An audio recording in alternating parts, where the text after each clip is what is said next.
తెలంగాణ రాష్ట్ర ఆధ్వర్యంలో ఈ దేశం లోపల ప్రజాస్వామ్యం పరిడవిల్లాలి, ఈ దేశం లోపల అభివృద్ధి నిరోధకులకు స్థానం లేదు, ఈ దేశం లోపల అంబేద్కర్ రాసినటువంటి రాజ్యాంగం ద్వారా సంక్రమించేటువంటి హక్కులు అందరికీ అందాలి, ఈ దేశం లోపల ఎవరి గొంతును నొక్కేటువంటి అధికారం ఎవరికి లేదని చెప్పేసి రాజ్యాంగ పునరుద్ధరణ కోసం కొట్లాడినటువంటి జాతీయవాది మేరేటి చంద్రారెడ్డి అన్న రక్తతర్పణ చేసినటువంటి ఈ ఆర్ట్స్ కళాశాల వేదికగా ఏర్పాటు చేసినటువంటి ఈ యొక్క సమావేశంలో వేదిక మీద హాజరైనటువంటి ప్రాంత ప్రముఖులు డాక్టర్ మాసాని బాబురావు గారికి, అదేవిధంగా రామకృష్ణ గారికి, జీవనన్న గారికి, మిత్రుడు ధ్రువన్, అదేవిధంగా రాష్ట్ర అధ్యక్షులు జానారెడ్డి అన్న గారు, మిగతా ప్రముఖులకు మీడియా మిత్రులందరికీ కూడా నమస్కారం. మనం చూస్తున్నాం ఈ మధ్యకాలంలో అనేక రాజకీయ పార్టీలకు సంబంధించిన వారు కానీ ప్రజా సంఘాల పేరుతో, పీస్ సంఘాల పేరుతో అనేక మంది కూడా కొంతమందికి ఏదో జరుగుతున్నది, వాళ్ళు రాజ్యాంగబద్ధంగా ఈ యొక్క దేశంలో నివసిస్తున్నారు, ప్రజాస్వామిక వాళ్ళు, అభివృద్ధిని కాంక్షించే వాళ్ళు, శాంతిని కాంక్షించే వాళ్ళు, వాళ్ళ మీద ఈ రాజ్యం దురాక్రమణకు పాల్పడుతుందని చెప్పేసి కొంతమంది ప్రస్తావిస్తున్నారు. ఈ రాష్ట్రానికి సంబంధించిన ముఖ్యమంత్రి గారు స్వయంగా కొంతమంది ఎవరైతే నక్సలైట్లున్నారో ఆ నక్సలైట్లను చంపొద్దు, వాళ్ళతో శాంతి చర్చలు జరపాలి, వాళ్ళ యొక్క జీవన స్థితిగతులు సామాజిక కోణంలో చూడాలని చెప్తున్నారు. ముఖ్యమంత్రి రేవంత్ రెడ్డి గారు ఈ యొక్క రాష్ట్రంలో కానీ ఈ దేశంలో కానీ ఈ రాజ్యాంగానికి వ్యతిరేకంగా, ప్రజాస్వామ్యానికి వ్యతిరేకంగా, ప్రజాస్వామ్యానికి ఎన్నుకోబడేటువంటి ప్రభుత్వాలకు సమాన ప్రభుత్వాలను నడిపి ఈ దేశం లోపల తుపాకీ కొట్టంలోనే రాజ్యం చెలాయించాలని చెప్పేసి ప్రజల యొక్క హక్కులను కావరాసి వాళ్ళు చెప్పినట్టు వినకపోతే వాళ్ళని అంతమొందించి రక్తం పేరు పాలించినటువంటి నక్సలైట్లకు మీరు వత్తాసు పలుకుతారా? మీరు ఆ మధ్యకాలంలో మీరు మీ ప్రభుత్వం ఉన్నటువంటి ఛత్తీస్గఢ్కి వెళ్ళారు కదా, అక్కడ భూపేష్ బాగల్ గారు ఆ యొక్క రాష్ట్రాన్ని చాలా బాగా పరిపాలిస్తున్నారని చెప్పేసి అక్కడి మోడల్ని ఇక్కడ మీరు తీసుకొచ్చి చెప్తామని చెప్తున్నారు కదా, అక్కడికి వెళ్ళినప్పుడు బస్తర్ ప్రాంతానికి మీరు వెళ్ళలేదా?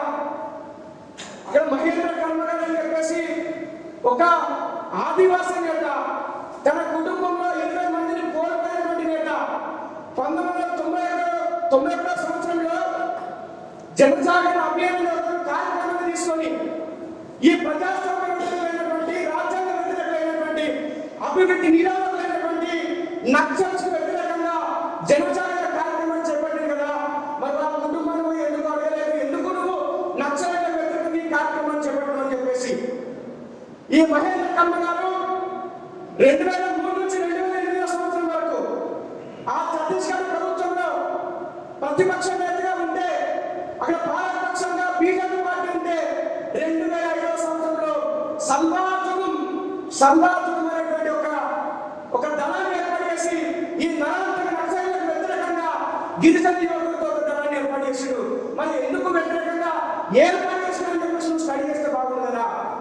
ఎందుకంటే అక్కడ ఉన్నటువంటి గిరిజన అమాయకులను, అక్కడ ఉన్నటువంటి గిరిజన పేద యువకులను, దళిత బడుగు బలహీన వర్గాల యువకులను ఈ యొక్క రాజ్యానికి వ్యతిరేకంగా, ప్రజాస్వామ్యానికి వ్యతిరేకంగా వారి యొక్క ఆటలతో, పాటలతో, సాంస్కృతిక కార్యక్రమాలతో వాళ్ళను మాయలో పడేసి వారికి తుపాకులు ఇచ్చి, ఆయుధాలు ఇచ్చి రక్తోత్తేరు పాలించేటువంటి కార్యక్రమానికి కూడుకున్నారు కాబట్టి, అమాయకులైనటువంటి గిరిజన యువకులను చంపుతున్నారు కాబట్టి ఈ సల్వాతున్నటువంటి ఒక దళాన్ని ఏర్పాటు చేసి దాని గిరిజన యువకులను నియమించడం జరిగింది. వారు ఏం చేశారు, ఇక్కడ మా ప్రభుత్వాలు ఏర్పాటు చేసేటువంటి అభివృద్ధి పథకాలు కానీ, ఇక్కడ వాళ్ళు ఏర్పాటు చేసేటువంటి రోడ్లు కానీ, ఏ పథకాలు కానీ మాకు వస్తలేవు, మేము జనజీవన శ్రమానికి చాలా దూరంగా ఉంటున్నాము, అభివృద్ధికి ఆమర్దూరం ఉంటున్నాము, స్వతంత్రం వచ్చినప్పుడు కూడా, ఇన్ని సంవత్సరాలు కలిసినప్పుడు కూడా మాకు అభివృద్ధి అంటే ఏదో కనబడలేదు కాబట్టి ప్రభుత్వాలు ఇక్కడికి వచ్చే ప్రజాస్వామ్య యుద్ధం ఏర్పడిన ప్రభుత్వాలు ప్రజాపాలన చేయాలని చెప్పేసి ఆ సందర్భం కొట్లాడితే అక్కడ ఉన్నటువంటి గిరిజన యువకులను అతి కిరాతకంగా చంపినటువంటి చరిత్ర నువ్వు సపోర్ట్ చేసేటువంటి నక్సలిజం అని చెప్పేసి సందర్భంగా తెలియజేసిన ముఖ్యమంత్రి గారు. అదేవిధంగా మహేంద్ర కర్మ గారు ఏ తప్పు పరివర్తన ర్యాలీ అన్నట్టు ర్యాలీలో 2013 సంవత్సరంలో పాల్గొన్నటువంటి బస్తర్ దగ్గర పేరు వచ్చినటువంటి మహేంద్ర కర్మ గారు అక్కడ ర్యాలీ నిర్వహిస్తుంటే నీ పార్టీకి చెందినటువంటి ఎమ్మెల్యేలను ప్రజాప్రతినిధులను ఇంక్లూడింగ్ నీ రాష్ట్ర చీఫ్ కూడా కలుపుకొని 12 మందిని కిరాతకంగా చంపి 70 కట్టుబడులతో అనేక తుపాకీ గుళ్ళతో నుంచి కాల్చినప్పుడు కదా మరి దీనికి ఎవరు సాక్షిభూతమో అక్కడ ఉన్నట్టు తెలుస్తుంది. ఆ అనుగుణంగా తెలుస్తుంది అక్కడ ఉన్నటువంటి అమాయక గిరిజనులు అడిగిన తెలుస్తుందని చెప్పేసి ఈ సందర్భంగా తెలియజేస్తున్నా. నువ్వు ఇలాంటి నరాంతర నక్సలైట్లకు నువ్వు వత్తాసు పలుకుతున్నావంటే చాలా సిగ్గుచేటున్నది. ప్రజాస్వామ్యంగా ఏర్పడినటువంటి ఒక ప్రభుత్వానికి నాయకత్వం వహిస్తున్నటువంటి నువ్వు రాజ్యాంగ వ్యతిరేక శక్తులకు ఆశ్రయం కల్పిస్తూ రాజ్యాంగ వ్యతిరేక శక్తులను మాజీ నక్సలైట్లను జంపనాలను తీసుకొచ్చి పక్క కూర్చొని పెట్టుకున్నావంటే సిగ్గానిపిస్తారా రేవంత్ రెడ్డి గారు? నువ్వు ఇలాంటి వాళ్ళ పక్కన కూర్చొని పెట్టుకున్నట్టున్నావు కదా, వాళ్ళ తుపాకులు పట్టుకొని కూర్చొని నీ పక్కన కూర్చొని నువ్వు రాజ్యం చేయగలుగుతావు, నువ్వు పరిపాలన చేయగలుగుతావు ఒకసారి ఆలోచించుకోవాల్సిన అవసరం ఉందని చెప్పేసి ఈ సందర్భం తెలియజేస్తున్నాను. ఒకరు ఇంతకుముందు 10 సంవత్సరాల కాలము మన రాష్ట్రాన్ని పరిపాలించినటువంటి ముఖ్యమంత్రి గారు వారి యొక్క పార్టీ అవకాశంలో మాట్లాడుతూ ఏమంటున్నారు, ఆపరేషన్ కగారు నిలిపేయాలి, అమాయక గిరిజనులను యువకులను చంపేస్తున్నారని చెప్పేసి వాళ్ళకు అభ్యాసం పలుకుతున్నాడు. కేసీఆర్ గారు మీరొక మాట గుర్తుపెట్టుకోవాలి.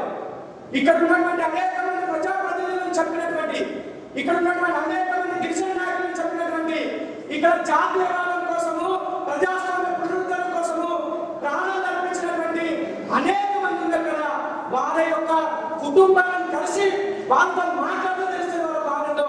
కాబట్టి ఒక్కసారి మాట్లాడేటప్పుడు ఒక గౌరవప్రదమైన స్థానం ఉన్నప్పుడు ఒళ్ళు దగ్గర మాట్లాడాలని చెప్పేసి సందర్భం తెలియజేస్తున్నాం.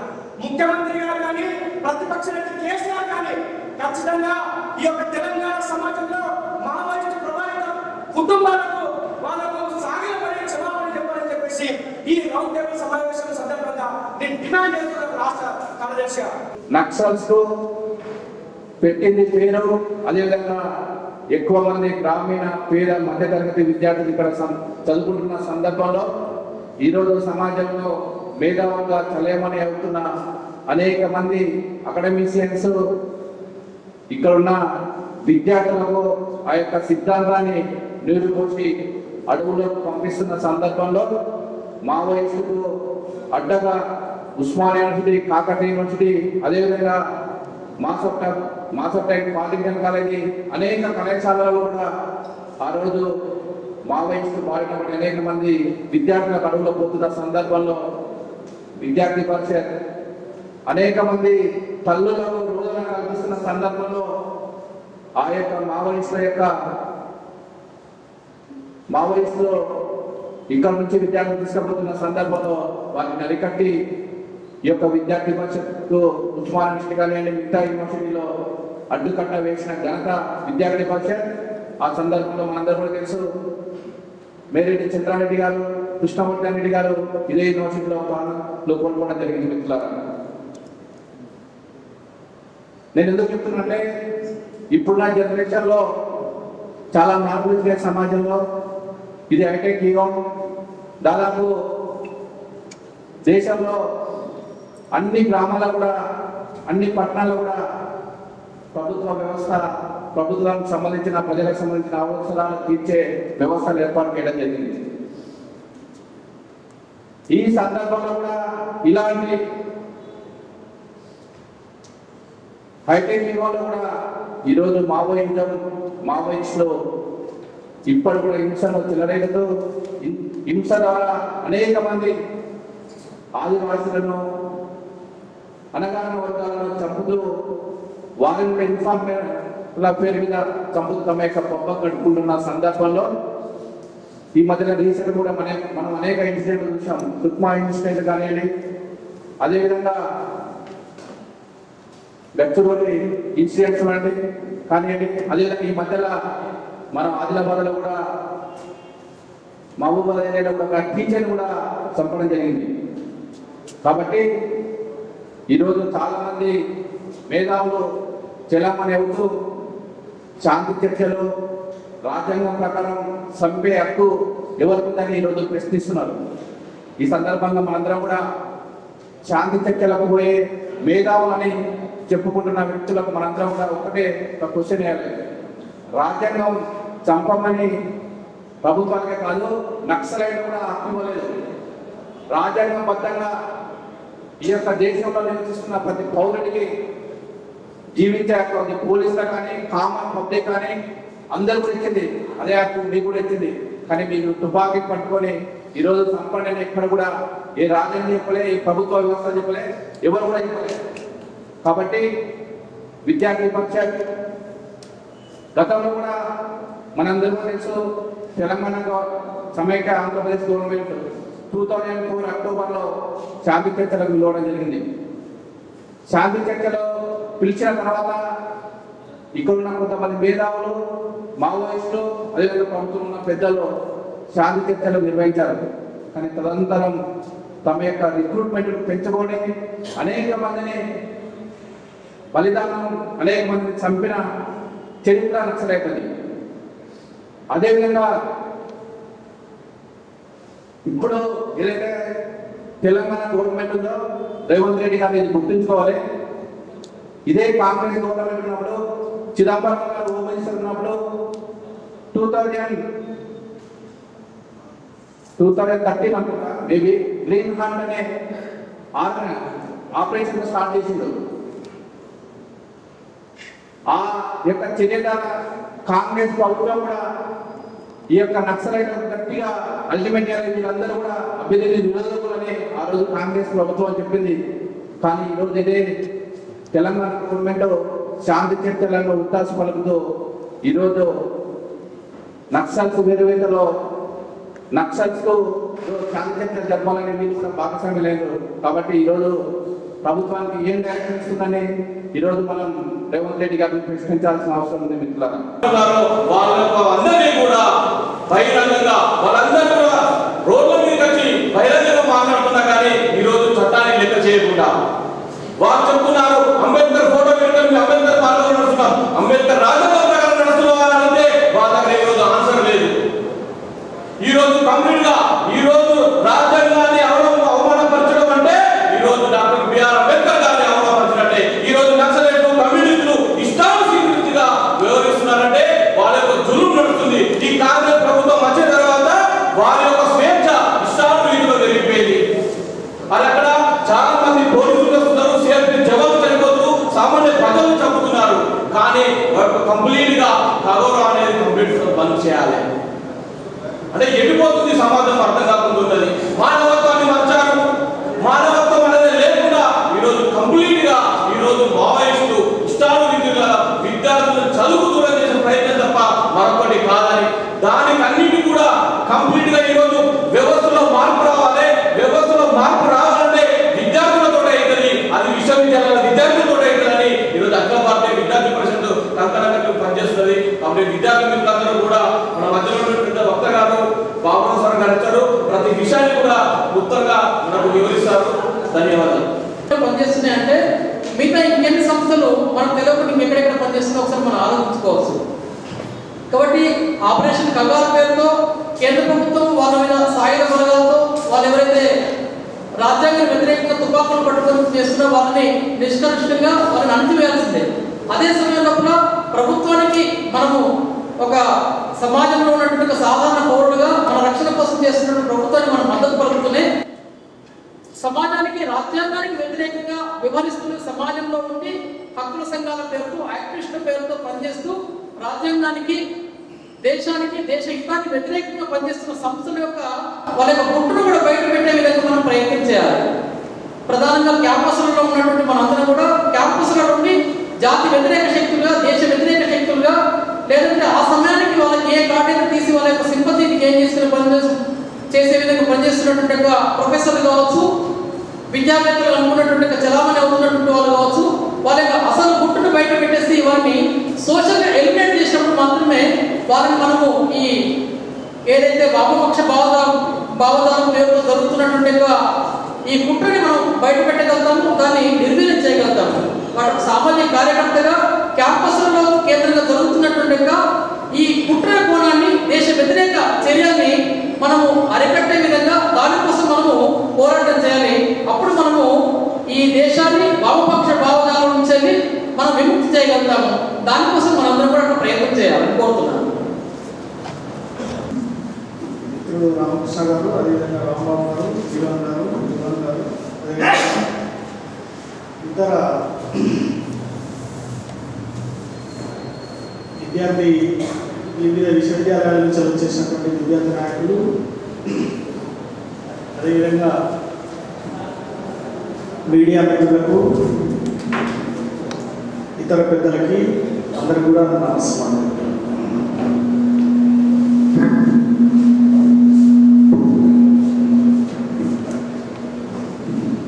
ఈరోజు మన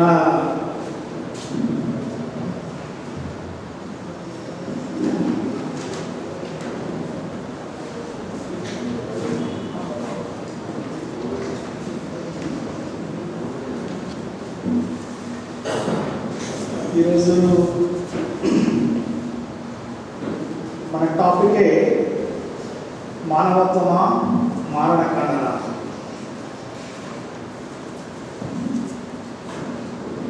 అయితే మిత్రులారా, మారణకాండ ఎవరు చేస్తున్నారు? ప్రభుత్వం మారణకాండ చేస్తుందని చెప్పి నక్సల్సే మారణకాండ చేస్తుందని చెప్పి మా ప్రాంత ప్రజలు లేదా ప్రభుత్వము, పోలీసు రకరకాల ఆరోపణలు, ప్రత్యారోపణలు ఇవన్నీ నడుస్తున్నాయి. రియల్గా మారణకాండ ఎవరు చేస్తున్నారు అనేది ఒక 2-3 అంశాలుగా మనం తెలుసుకున్నాం. మనందరికీ కూడా తెలుసు అనుకుంటా, 1962లో ఇండియాకి చైనాకి వారైనప్పుడు అప్పుడు ఉన్నటువంటి కమ్యూనిస్ట్ పార్టీ ఆఫ్ ఇండియా, మొత్తం కమ్యూనిస్ట్ పార్టీ ఒకటే పార్టీగా ఉండేది India. Communist party of India అలా ఉన్నటువంటి కొంతమంది వ్యక్తులు ఏం చేసారు అని అంటే, ఇండియాకు వ్యతిరేకంగా పనిచేసారు, చైనాకి సపోర్టర్స్గా పనిచేసారు. ఇంకొంతమంది ఇండియాకి సపోర్ట్గా పనిచేసారు. సపోర్ట్ చేసి ఇండియాకి ఎందుకు సపోర్ట్ చేస్తున్నారు అని అడిగితే, కమ్యూనిస్ట్ పార్టీ కదా, మనం చైనా కదా సపోర్ట్ చేయాల్సింది, మనం చైనా కదా సపోర్ట్ చేయాల్సింది, ఇండియాకి ఎందుకు సపోర్ట్ చేయాలి అని చెప్పి ఒక బ్యాచ్ ప్రశ్నిస్తే వాళ్ళు చెప్పిన సమాధానం ఏంటి అంటే, రష్యా ఇండియాకి సపోర్ట్ చేస్తుంది కాబట్టి మనం ఇండియాకి సపోర్ట్ చేయాలి, లేకపోతే మనం కూడా చైనాకి సపోర్ట్ చేసేవాళ్ళు. మనలో ఉన్న కొంతమంది అతివాదులుగా ముద్రపడ్డ వాళ్ళు ఏంటి అంటే, చైనాకి సపోర్ట్ చేసింది. ఎవరి కోసము? మావో ఇట్లా చెప్పింది కాబట్టి మనం చైనాకి సపోర్ట్ చేయాలని చెప్పి ఒక బ్యాచ్ సపోర్ట్ చేసింది. నేను ఇది చెప్పేది చారిత్రక సత్యం. 1964 ఈ గొడవ జరిగి చివరికి ఏంటి అంటే, 1964లో కమ్యూనిస్ట్ పార్టీ నింట నిలువుగా చీలిపోయింది. కమ్యూనిస్ట్ పార్టీ చెప్పే పేద ప్రజల కోసం కాదు నింట నిలువుగా చీలిపోయింది, చైనా కోసం చీలిపోయింది. చైనా యుద్ధంలో చైనా వైపు ఉండాలా, భారత్ వైపు ఉండాలా అనే దానికోసం కమ్యూనిస్ట్ పార్టీని చీల్చుకోవడానికి కూడా సిద్ధపడ్డారు. ఆ తర్వాత మళ్ళీ కమ్యూనిస్ట్ పార్టీ రెండో పార్టీ ఏంటి అంటే సిపిఐఎం, మార్క్సిస్ట్. ఈ రెండో పార్టీలో కూడా కొంతమంది అతివాదులు ఉన్నారు. వాళ్ళు ఏంటి అంటే, తుపాకీ కొట్టడం ద్వారానే రాజ్యాధికారం వస్తుంది, పార్లమెంటరీ ప్రజాస్వామ్యం కాదు అనేది. మరి డాక్టర్ బిఆర్ అంబేద్కర్ గారు రాసిన రాజ్యాంగం ఏమో పార్లమెంటరీ ప్రజాస్వామ్యం, ఇది పార్లమెంటరీ ప్రజాస్వామ్యము ఆధారంగానే ఇక్కడ రాజ్యం నడుస్తుంది కాబట్టి దానికి వ్యతిరేకంగా పనిచేసేటువంటి కొంతమందిని కూడగట్టి నక్సల్పరి అనే గ్రామంలో నక్సలిజం స్థాపించబడింది. Communist party of India Marxist నుంచి చీలిపోయినటువంటి ఒక వర్గం. ఆయన స్థాపించిన ఆయన పెద్ద మనిషి ఏం చెప్తాడు అని అంటే, వర్గశత్రు రక్తపు మడుగులో మన చేతులు ముంచని వాడు, మన చేతులు వర్గశత్రువు యొక్క రక్తంతో తడవని వాడు అసలు విప్లవకారుడే కాదు అని అన్నాడు. వర్గశత్రువు అంటే ఎవరు? చైనా కాదు వర్గశత్రువు, రష్యా కాదు వర్గశత్రువు, ఆఖరికి మన పాకిస్తాన్ కూడా కాదు వర్గశత్రువు. ఎవరు అని అంటే, ఇండియాలో ఉన్న ప్రజలే వర్గశత్రువు, ఇండియాలో ఉన్న పాలకులే వర్గశత్రువు. ఇంకా ఆ మాటకు వస్తే, 20 రూపాయల కూలి చేసుకునే వాడికి ఉపాధి కల్పించేటువంటి 2000 రూపాయలు ఉన్నటువంటి మేస్త్రి 20 రూపాయలు కూలి చేసుకునే వాడికి వర్గశత్రువు. కాబట్టి ఈ మేస్త్రిని చంపేయాలి. చంపేస్తే ఈయన న్యాయం చేసినట్టు. ఇది వీళ్ళ పాటిస్తున్నారు. అట్లా 20 రూపాయలు ఉన్నోడికి 2000 రూపాయలు ఉన్నాడు, 2000 రూపాయలు ఉన్నోడికి 4000 రూపాయలు ఉన్నాడు, 4000 రూపాయలు ఉన్నోడికి 1,00,000 ఉన్నాడు, 1,00,000 ఉన్నోడికి మిలియన్ ఉన్నాడు. ఇది వీళ్ళ సిద్ధాంతం. ఇది వర్గశత్రువు అని అంటే దానికి క్లాసిఫికేషన్ లేదు. కూలికి యజమానికి, యజమాని ఎవడైతే ఉన్నాడో వాడు వర్గశత్రువు అంతే, మనం చంపేసేయాలి. వాడి రక్తంలో నీ చేతులు తడవకపోతే నువ్వు కామరడే కాదు. కాబట్టి ఇట్లా రక్తం టేరులను ఒక్క మన దేశంలో కాదు, ప్రపంచంలో ఉన్న చాలా దేశాలలో రక్తం టేరులు పాలించింది. ఏ ప్రజలు చంపుకున్నారు అని అంటే రష్యా 20 మిలియన్ల ప్రజల్ని చంపేసింది స్టాలిన్. నేను చెప్తే మీకు ఆశ్చర్యం అనిపిస్తుంది, గూగుల్లో కూడా చూసుకోండి, నేను కాదు రాశాను. కాబట్టి 20 మిలియన్ ఎవరి ప్రజలు? ఆఖరికి తన దగ్గర చుట్టాలను కూడా చంపేస్తారు. తన సైనికాధికారులను కూడా చంపేస్తారు. అంటే ఎవరిని నమ్మకుండా ఎవరినైనా శత్రువు అని చెప్పి స్టాంప్ వేసి ఎవరైనా అభిప్రాయాన్ని ఎక్స్ప్రెస్ చేస్తే చాలు నువ్వు పార్టీకి వ్యతిరేకంగా పనిచేస్తున్నావు అని చెప్పి స్టాంప్ వేసి చంపేస్తారు. ఇది కమ్యూనిస్ట్ పార్టీ యొక్క సిద్ధాంతం. సుమారుగా 100 మిలియన్ పీపుల్ని ప్రపంచం అంతా చంపేసారు. 100 మిలియన్ పీపుల్ని అంటే వాళ్ళ రక్తదాహం ఎంత ఉంటుంది అని అంటే అదే చెప్తుంది కదా. అసలు ఒక కమ్యూనిస్ట్ పార్టీ కార్యకర్త కావాలంటే ఫస్ట్ వర్గశత్రువు రక్తంలో నీ చేతులు తడవాలి అని.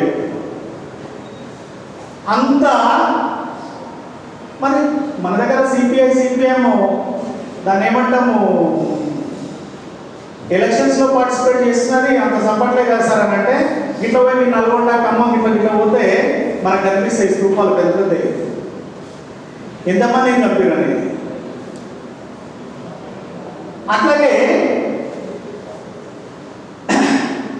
కమ్యూనిస్ట్ పార్టీ యొక్క నిజాం వ్యతిరేక పోరాటంలో కూడా కమ్యూనిస్ట్ పార్టీ సాయుధ పోరాటం అనే పేరుతో భారతదేశానికి వ్యతిరేకంగా 1948లో నిజాం లొంగిపోతే 1951 దాకా కూడా కమ్యూనిస్ట్ పార్టీ ఏం చేస్తుంది అని అంటే మేము భారతదేశం పైన యుద్ధం చేస్తాము అని చెప్పి యుద్ధం చేస్తుంది.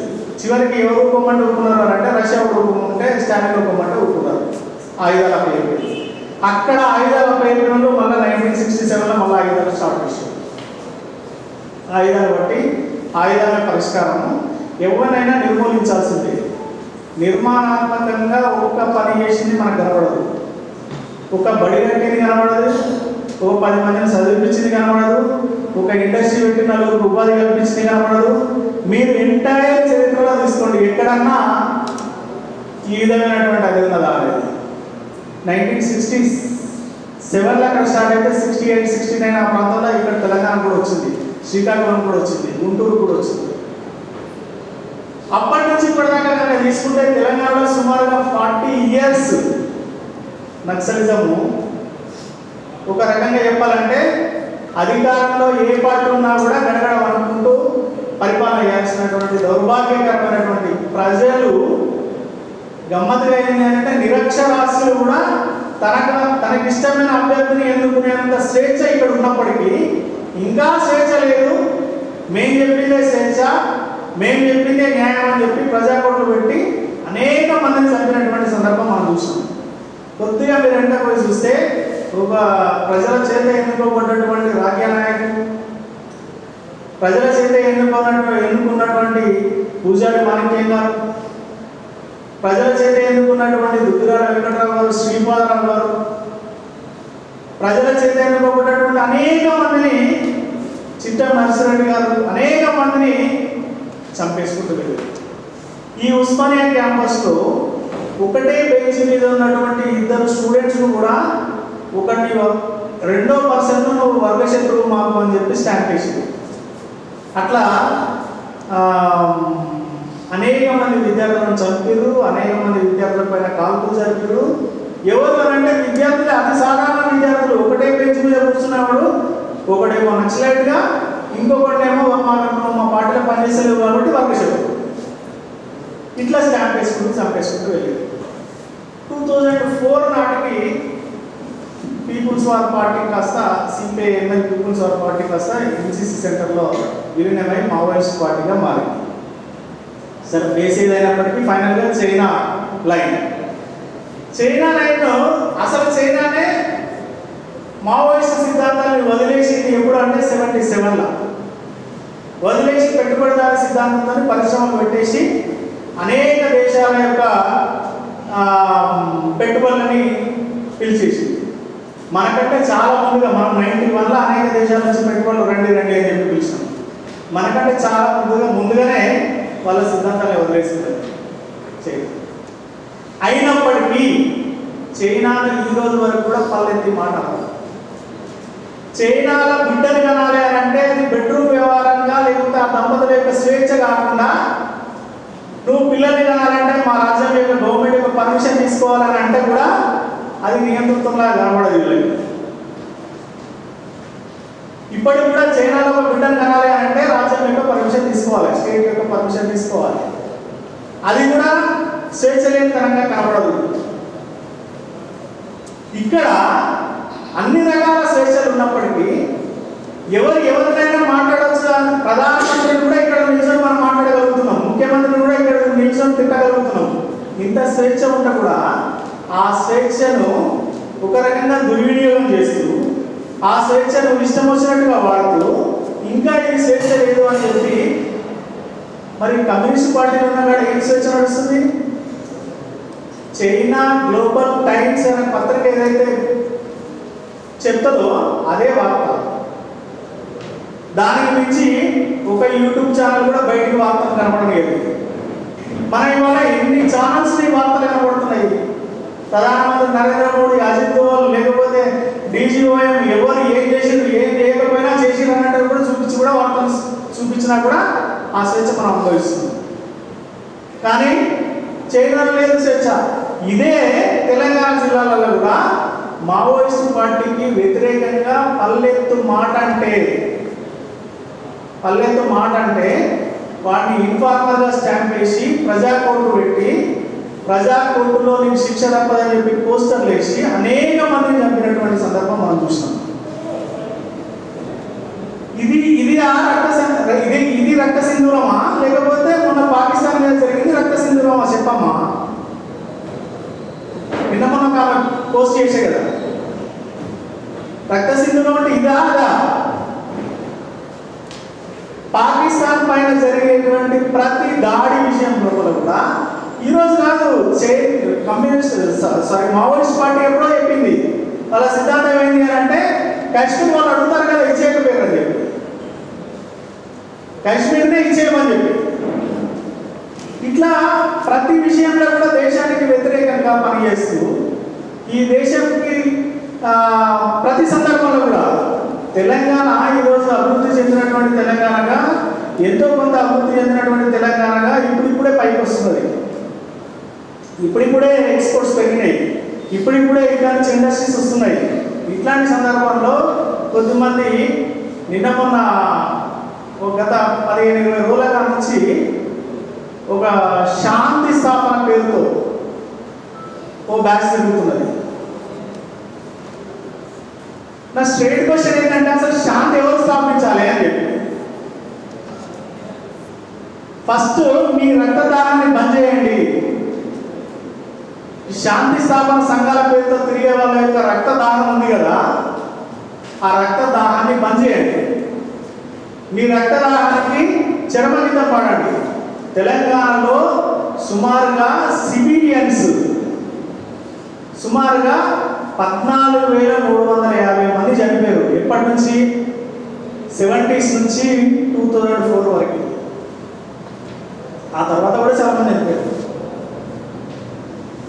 అంటే ఇంతమందిని పొట్టలు పెట్టుకున్నటువంటి టెర్రరిస్ట్ ఆర్గనైజేషన్స్ ఏమీ లేవు. నిన్న మనం చూసినాం 26 మంది అమాయకులను చంపేస్తే మనం యుద్ధానికి పోయిన వేరే దేశం దిగి. మరి ఇక్కడ ఏం చేయాలి? పీటర్ వేసి కూర్చోబెట్టాలా? దాన్ని సమర్థిస్తూ ఒక న్యాయమూర్తి బయలుదేరింది. ఆ న్యాయమూర్తి ఏం చెప్తాడు అని అంటే, జరిగింది ఏదైనా కానివ్వండి ఇప్పటిదాకా, ఇప్పుడైతే శాంతి చేకూరుద్దాం, ఆపరేషన్ కగార్ వెంటనే ఆపేయండి. ఆపరేషన్ కగార్ అనేది ఆదివాసుల పైన జరుగుతున్నటువంటి యుద్ధం అనే పేరుతో, ఆదివాసుల మీద యుద్ధం జరుగుతుంది. తన ప్రజలను ఏ ప్రజాస్వామ్య దేశము యుద్ధం పేరుతో చంపుకోదు. చంపుకుంటే పక్క దేశాన్ని చంపేస్తే అది యుద్ధం అంటారు. కానీ నరేషన్స్ ఎట్లుంటాయంటే మనకు కూడా నిజమే కదా అనిపిస్తుంది. ఆదివాసుల పైన యుద్ధం జరుగుతుందని చెప్తాడు. ఇక న్యాయమూర్తి కాకపోతే న్యాయంగా ఆలోచించండి. ఫస్ట్ అన్యాయంగా ఆలోచించకండి. ఇదే 2004 నుంచి ఇప్పటిదాకా ఛత్తీస్గఢ్లో 8,975 మందిని చంపారు. ఎవరిని పోలీసులు కాదు నేను చెప్పాను, సివిలియన్స్. ఛత్తీస్గఢ్ సివిలియన్స్ ఛత్తీస్గఢ్ అడవులలో ఎప్పటి అగ్రవర్ణాలు ఉన్నాయా? ఆదివాసులే కదా ఉన్నది. మీరు చంపింది ఆదివాసులే కదా. 8,975 మంది ఆదివాసులను చంపి ఇప్పుడు ప్రభుత్వమే ఆదివాసులను చంపుతుందని చెప్పి ఒక రాంగ్ నేరేషన్ ఎక్కడ డెవలప్ చేస్తారు? ఇప్పటిదాకా ఎవరు చెప్పారు మీరు? ఇన్ఫార్మర్ల పేరుతో, లేకపోతే మీకు నచ్చకపోతే ఇన్ఫార్మర్ అని అంటారు. ఏ కోర్టు నిర్ధారించింది, ఏ న్యాయమూర్తి నిర్ధారించింది ఇన్ఫార్మర్ అని చెప్పి? అయినా ఒకటి నేను అడుగుతా, మీరు ప్రజల కోసమే పనిచేస్తున్నప్పుడు ప్రజలు ఇన్ఫార్మర్గా ఎందుకు మారుతారు? మీరు చేసేది నచ్చకపోతే ఇన్ఫార్మర్గా మారుతారు. మీరు చేసేది నచ్చకపోతే దాన్ని దిక్కున్నా కూడా చెప్పుకుంటారు. ఆశించదు లేదా? అట్లా ఎంతమంది చదువుకుంటే వెళ్తారు? ఇట్లా మనం చెప్పుకుంటా వెళ్తే నిన్న మన ఎల్లరులో జరిగిన సభలో కేసీఆర్ అంటాడు, వాళ్ళతో చర్చలకు సరిపడి మీ దగ్గర ఆయుధాలయాన్ని చంపుకుంటూ వెళ్ళకండి. అసలు ఎవరికి సంపాదన ఉద్దేశం లేదు. ఎందుకు అని అంటే, నువ్వు నీ సిద్ధాంతమే భారత ప్రభుత్వంపైనే యుద్ధం చేస్తాను, మళ్ళీ నేను సంపాదన ఎందుకు నమ్ముతావు? నీ సిద్ధాంతం ఏంటి? భారత ప్రభుత్వాన్ని కూలగొట్టి మేము రాజ్యాధికారంలోకి రావాలి. అది కూడా తుపాకీ కొట్టడానే రాజ్యాధికారంలోకి రావాలి. నక్సలిజంలో పనిచేసి లొంగిపోయిన వాళ్ళు అనేక మంది ప్రజాప్రతినిధులుగా పనిచేస్తున్నారు, మంత్రులుగా పనిచేస్తున్నారు.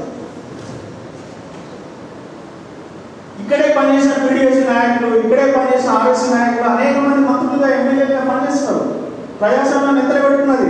మనమంతా సైన్యం చేస్తున్నాం, మంత్రులుగా వాళ్ళకి గౌరవిస్తున్నాం, లేకపోతే ఎమ్మెల్యేగా గౌరవం తీసుకుంటున్నాం. ఏది? ప్రజాస్వామ్యం లైన్లోకి వచ్చినప్పుడు. మరి మేము మాత్రం చంపుకుంటూ పోతాం, మీరు మాత్రం మనకు శాంతి అంటే ఏమంటే? మేము మాత్రమే చంపే హక్కున్నది, మాకు మాత్రమే మిమ్మల్ని చంపే హక్కున్నది. ఆయన అంటాడు. Please subscribe to the channel and download the Politicos app from the links in the description.